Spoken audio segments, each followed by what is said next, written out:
Salut tout le monde, bienvenue dans cette nouvelle vidéo. Aujourd'hui c'est un défi, c'est le challenge Zwift. En gros, mon challenge c'est de monter 10 fois l'Alpe du Zwift. Mais pour concilier le challenge et les entraînements, je vais répartir ça sur 10 jours. Donc en gros, ça me fait 1h30 de vélo chaque jour. Je sais pas du tout à quoi m'attendre. C'est pour ça que c'est une grande découverte en fait. Et je pense que réaliser des défis dans sa vie en fait, c'est quelque chose qui va nous challenger et du coup on va pouvoir connaître nos limites et se découvrir. Donc maintenant je vais vous montrer ma pièce vélo. La pièce où je vais réaliser le challenge, où je vais passer 8 heures en une semaine. Allez, venez avec moi.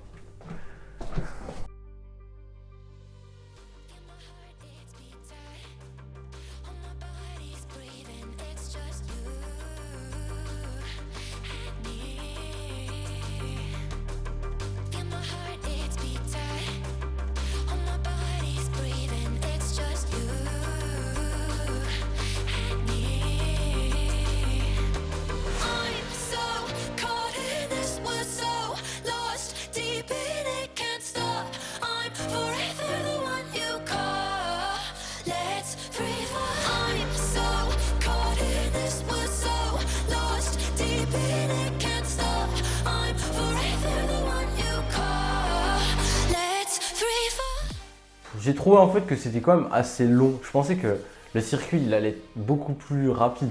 Parce que bon, ça fait que 17 km, même s'il y a 1000 de D+, en fait. Je pensais que ça allait être plus court. Et du coup, je voyais le temps qui passait et je m'ennuyais en fait. J'étais en petite récup, tranquille, j'étais plus sur le téléphone. Je pense que si je fais ça pendant 10 jours, ça va quand même être dur de concilier ça aux entraînements. Je me suis dit que peut-être les prochaines fois, j'essaierai d'aller plus vite. Même si bon, ce sera plus intensif, etc. Mais au moins, je passerai beaucoup moins de temps. Et je pense que ce sera plus fun.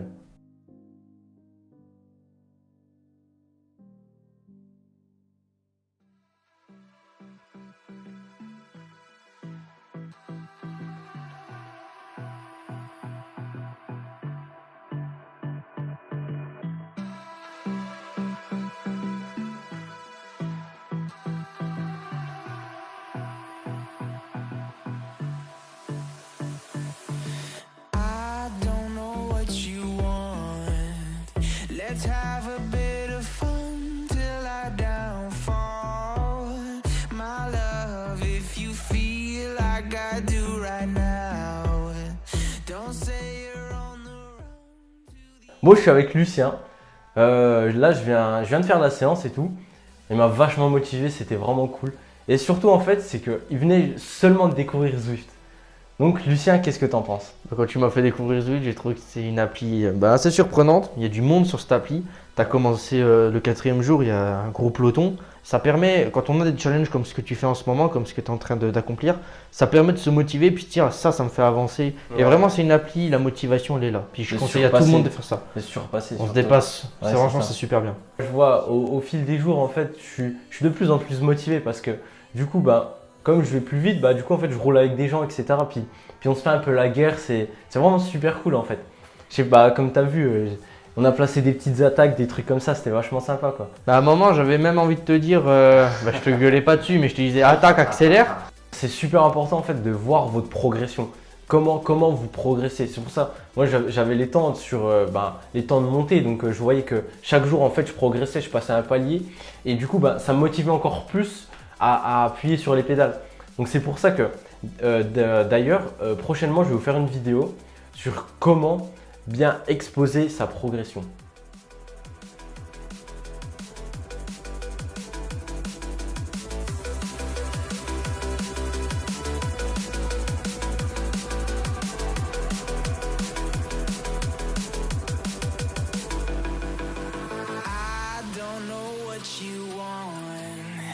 Let's have a bit of fun till I downfall. My love, if you feel like I do right now, don't say you're on the run to the other side. My love. Bon, le test s'est bien passé, ça va. Moi perso, je suis content de mes valeurs, etc. Bon, qu'est-ce que t'en penses, Lucien? Quand je t'ai vu faire ton CP20, Je trouvais que les valeurs qu'il y avait comparées à celles que tu avais fait l'année dernière, comparées à celles que tu avais, c'est vraiment mieux. Tu es vraiment bien amélioré. Ouais. On voit que tu as la motivation. Vraiment, il y a vraiment une différence entre les 2 dernières années. Entre Ouais, l'année c'est dernière vrai. et maintenant. Tu as vraiment une bonne motivation et une bonne progression. C'est vraiment bien. Plus je progressais, en fait, plus j'étais concentré dans ce que je faisais. Donc du coup, bah, j'étais dans un état mental où en fait, il y avait vraiment que ça. Il y avait comment dire, que l'écran de la télé de Zwift qui m'apportait en fait. Toute mon attention était là-dessus. Et du coup, j'avais plus la distraction comme le téléphone, etc. Comme je faisais le premier jour en fait. Donc du coup, bah, le temps, il passait beaucoup plus rapidement. C'est cet état mental qu'on appelle le flow. Ouais, je vais vous faire une vidéo prochainement sur le flow. J'irai la voir, t'inquiète. Et aussi, ce que j'ai retrouvé, c'est surtout, tu vois, un sentiment en fait de. Je sais pas trop l'expliquer en fait, mais j'étais en concordance avec mes principes. Ce qui est en fait de travailler dur parce que du coup, bah, je rentrais, j'étais complètement cramé de mes entraînements habituels. Et en fait, bah, j'avais l'autodiscipline de me mettre sur l'home trainer et d'aller rouler quoi. Même si j'étais complètement mort. Et généralement, en fait, c'est dans ces moments-là qu'on se découvre. Donc c'est pour ça que si vous avez l'envie de faire un défi, bah, lancez-vous. En vrai, c'est ça. Hein. Et Tout Lucien, bien, j'ai vu. c'est quand que tu te lances un défi? Bah, moi, j'ai déjà fait un road trip Belfort-Marseille. Mon défi. Le prochain défi en ce qui me concerne, c'est le marathon. Ah, beau défi ça. Marathon. On te mettra sur la chaîne. Ouais, franchement, on fera une vidéo. On fera un truc prochainement. Je fais le marathon. On prendra une séquence. Vous verrez, ça sera pas mal.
Je vous ai pas fait de récap hier, même si c'est vrai que j'ai roulé avec Jonas Ruch, donc c'est un pro de la Education First. Et c'est plutôt cool en fait de rouler avec des pros. Parce que on se retrouve là, on faisait un petit sprint, etc. Puis je l'ai même battu. Donc, pour anecdote, j'ai battu un pro au sprint au-dessus de l'Alpe du Zwift. Aujourd'hui, j'ai été roulé avec Lucien Didot, donc c'est un mec de mon club. Bon, à la base, on devait se faire une petite sortie récup, parce que lui la veille, il a fait une course, et puis moi, je sortais d'un entraînement, etc. Et en fait, ça a vraiment vite dégénéré. C'est parti en course, les 3 derniers kilomètres, on était à peu près 5 watts par kilo, puis il m'a fait complètement exploser. Donc si vous voulez la revanche contre Lucien Didot, dites-le moi dans les commentaires. Ces derniers jours, j'ai remarqué que je prenais énormément de plaisir pour faire ces sorties. Et en fait, le challenge, bah, c'était plus vraiment un challenge. Pour moi, c'était devenu une habitude, etc. Où les connexions en fait, neurologiques, elles étaient tellement fortes que je réfléchissais même plus. Je me posais même plus la question, ouais, bon bah là, il faut que j'aille rouler, etc. Que boum, j'y allais automatiquement en fait. C'était comme un programme dans la tête. de ce fait, je trouve que je me suis énormément habitué au challenge en fait. Et c'est largement beaucoup plus facile d'enchaîner les entraînements et le challenge à côté. Et même, je trouve que j'ai pris beaucoup de caisses, etc. Donc, je me sens vachement mieux sur le vélo.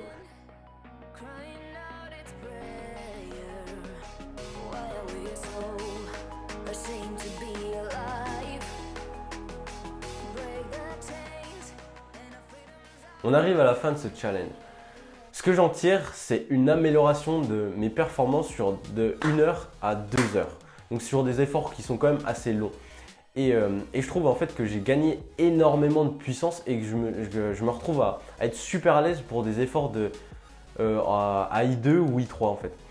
Et avant ce challenge, je faisais en moyenne des sorties à peut-être 200 watts par là. Et avec le même ressenti, en fait, je pouvais faire des sorties à 210, 215 watts. Donc, c'était quand même, enfin, je me sentais beaucoup mieux sur le vélo. Et en fait, j'avais un coup de pédale qui était quand même plus efficace, etc. Et même, en fait, comme je m'étais créé un environnement qui était par rapport au cyclisme, etc. Et c'était quand même beaucoup plus naturel de faire, d'aller rouler, même s'il pleuvait, qu'il faisait -5. J'allais quand même monter dans l'école, même s'il y avait un tout petit peu de neige qui restait une toute petite trace comme ça, j'allais, je réfléchissais même pas. Ce que je retiens aussi en fait, c'est énormément de dépassement de soi. Où en fait, j'ai appris à gérer mes limites, donc mes limites par rapport au surentraînement, où maintenant je sais que j'arrive à me mettre dans une zone où je suis légèrement en dessous du surentraînement. Pour vous donner un exemple, en fait, pour moi, la zone en dessous du surentraînement, c'est si tu passes une mauvaise nuit, le lendemain tu seras un peu moins performant, mais que tu arrives à rattraper ce retard de récupération par à peu près 2-3 jours. Donc c'est ça en fait, c'est tout optimiser pour chercher la meilleure récupération et donc le meilleur entraînement, la meilleure chose qui va te faire progresser. Vous lancez des défis en fait, ça va vous débloquer mentalement parce que vous serez à un point où vous vous êtes dit j'ai déjà fait ça, donc pourquoi je pourrais pas faire ça?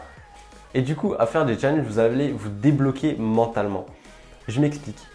Par exemple, une personne qui se dit capable de faire 4 heures. Donc elle va faire les 4 heures et elle va voir qu'elle est capable de faire les 4 heures. Et du coup, la prochaine fois, elle va faire 4h30. Alors que, en fait, ça se trouve, la première fois, elle était capable de faire les 4h30. Sauf que comme c'est mis une limitation dans sa tête, elle s'est dit que non, elle n'était pas capable de faire les 4h30, du coup elle allait faire 4 heures. Et en fait, juste avoir le mental, c'est ne pas passer par des petites étapes, mais tout de suite aller chercher le gros résultat.